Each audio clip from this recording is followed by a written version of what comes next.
La décision qui vient d'être prise, elle ne me surprend pas. Il vous souviendra que pour tous ceux qui ont suivi mes émissions, même la dernière fois quand j'ai passé sur Canal+, j'avais déjà dénoncé à l'époque que c'était la première tentative du président de la FIFA de nous faire avaler cette pilule à l'époque. Et c'était au Maroc. Nous nous étions tous mis, comment dirais-je, en désaccord de cette proposition. Nous l'avions repoussée, renvoyée, ce qui n'a pas plu au président de la FIFA.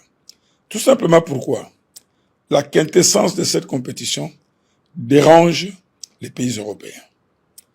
Dérange les pays européens parce que quand vous analysez la période organisationnelle de cette CAN, c'est-à-dire entre janvier et février, en tenant compte du climat, parce que beaucoup de gens ne savent pas aussi, cette période a été déterminée en fonction du climat plutôt africain. Et pendant que cette organisation, généralement les clubs européens qui utilisent beaucoup de joueurs africains, les voient libérés pour venir participer pendant un mois à la CAN.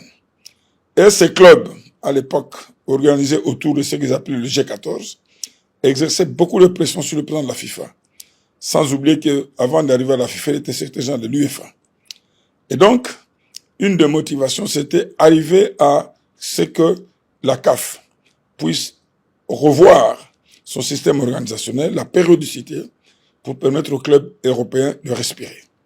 Et donc, si vous comprenez cela, vous comprendrez que la CAF est en train de payer, l'Afrique est en train de payer tout simplement parce qu'il faut faire plaisir aux pays européens.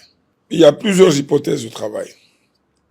Si l'objectif, c'est pour alléger les compétitions pour permettre aux clubs européens de se porter le mieux possible, c'est-à-dire continuer à valoriser les championnats européens. Qui dit valoriser les championnats européens signifie avoir beaucoup d'argent. Ça signifie que le déséquilibre va continuer et nous serons toujours perdants.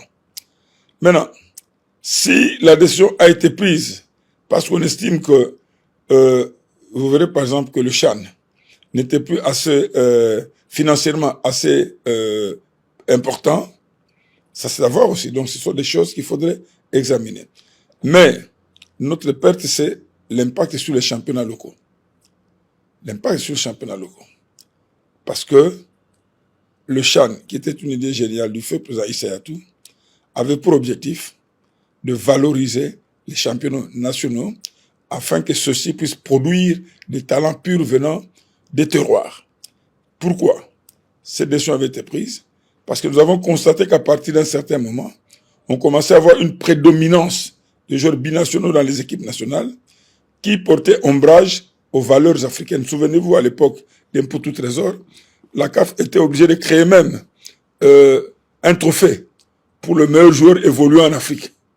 Parce qu'on avait constaté que la plupart des trophées étaient remportés par des joueurs qui bénéficiaient évidemment de meilleurs encadrements, de meilleurs environnements, de meilleurs championnats, de meilleurs salaires pour pouvoir développer davantage leur talent. Et c'était des joueurs binationaux qui jouent à l'extérieur. Et on s'est dit, pour valoriser, s'il vous plaît, valoriser les talents évoluant en Afrique et les encourager, il fallait créer ce prix spécial.